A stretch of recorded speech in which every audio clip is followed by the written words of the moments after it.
Camp में हमारे बीच में उपस्थित सीएमओ साहब, हमारे आईएमए के अध्यक्ष डॉक्टर नौशराज जी, उनकी पूरी टीम, हमारे इस जनता इंटर कॉलेज के प्रबंधक चौधरी विनय कुमार जी, यहाँ पर उपस्थित अन्य हमारे समस्त महानुभावगण, अतिथिगण, सभी अधिकारीगण और समस्त डॉक्टर्स, उनके स्टाफ और यहाँ पर आए हुए इस कैंप का लाभ उठाने के लिए यहाँ के स्थानीय निवासी हैं। मुझे ये देख के बहुत ही प्रसन्नता हो रही है कि आज यहाँ पर बहुत ही सफलतापूर्वक इस बृहद निःशुल्क हेल्थ कैंप का आयोजन किया गया है। जैसा अभी सीएमओ साहब ने भी बताया कि हमारे उत्तर प्रदेश शासन द्वारा वर्तमान में स्वस्थ नारी सशक्त परिवार अभियान चलाया जा रहा है, जिसके अंतर्गत प्रत्येक ग्राम में,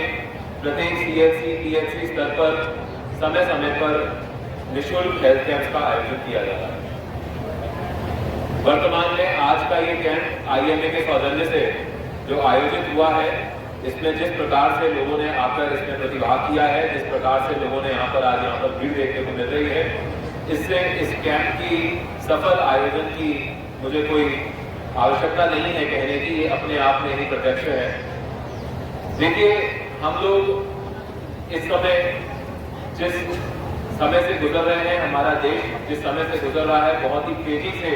हमारा पूरा देश विकास के पथ पर चल रहा है और 2047 तक एक लक्ष्य रखा है कि हमें अपने इस देश को विकसित भारत के रूप में और इस प्रदेश को विकसित उत्तर प्रदेश के रूप में देखना है। किसी भी देश की जो सबसे बड़ी धरोहर होती है वो उसके नागरिक होते हैं और अगर वो नागरिक स्वस्थ होंगे और अच्छा उनका जो शरीर है, उनका जो मस्तिष्क है वो स्वस्थ रहेगा, तभी वो इस देश के विकास में अपना योगदान पूर्ण रूप से दे पाएंगे। मेरा यहाँ पर जितने भी हमारे क्षेत्रीय निवासीगण आए हुए हैं, उनसे बस यही अनुरोध है कि देखिए, स्वस्थ रहने के दो मूल मंत्र हैं। पहला ये कि स्वच्छता और अच्छा खान पान आप लोगों को सुनिश्चित करना है। आपने देखा होगा आज भी यहाँ पर जो कैंप में जितने भी लोग आ रहे हैं, अधिकतम जो लोग हैं वो जो स्वच्छता ना रखने के कारण या फिर किसी ऐसे स्थिति में रहने के कारण जिसमें वहाँ पे बीमारियां ज्यादा जल्दी फैलती हैं, चाहे वो मच्छरों से हो, चाहे वो मक्खियों से हो, उन्हीं से ग्रसित होकर आ रहे होंगे।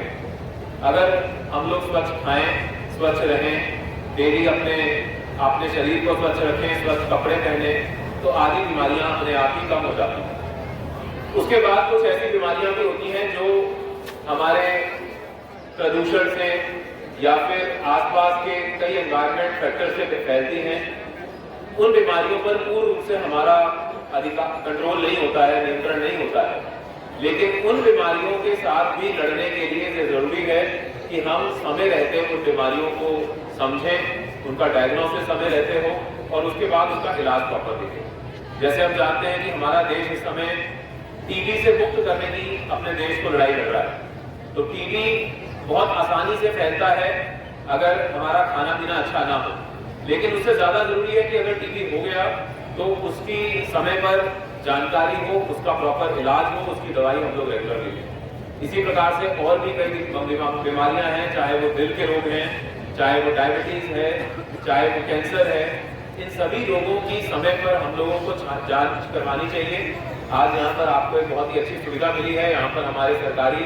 महकमे के साथ साथ बड़ी संख्या में, लगभग मुझे बताया गया है कि 50 से ज्यादा संख्या में यहाँ पर आज डॉक्टर्स अवेलेबल हैं, जो 18 अलग अलग डिपार्टमेंट्स में बांटकर उनके जो अलग अलग कमरे हैं अलॉट किए गए हैं, वहाँ पर आप अपनी जांचें करा सकते हैं।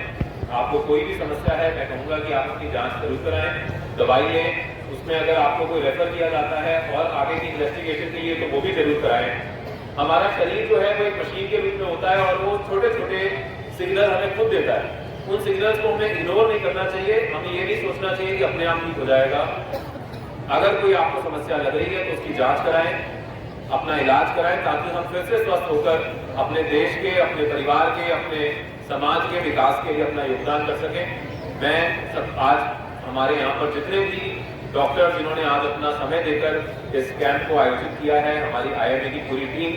हमारे सभी अधिकारीगण और हमारे जो समस्त जनप्रतिनिधि हैं, जिनके सहयोग से ये सारे कार्यक्रम आयोजित होते हैं, मैं उनको बहुत बहुत साधुवाद देता हूँ, उनको बहुत बहुत बधाई देता हूँ। और हमारे जो स्कूल के प्रबंधक हैं, स्कूल के प्रधानाचार्य हैं, स्कूल के शिक्षक और बच्चे हैं, जिन्होंने अपने कैंपस में इस कार्यक्रम को आयोजित करने में अपनी भूमिका निभाई है, मैं उनको भी बहुत बहुत धन्यवाद देता हूँ।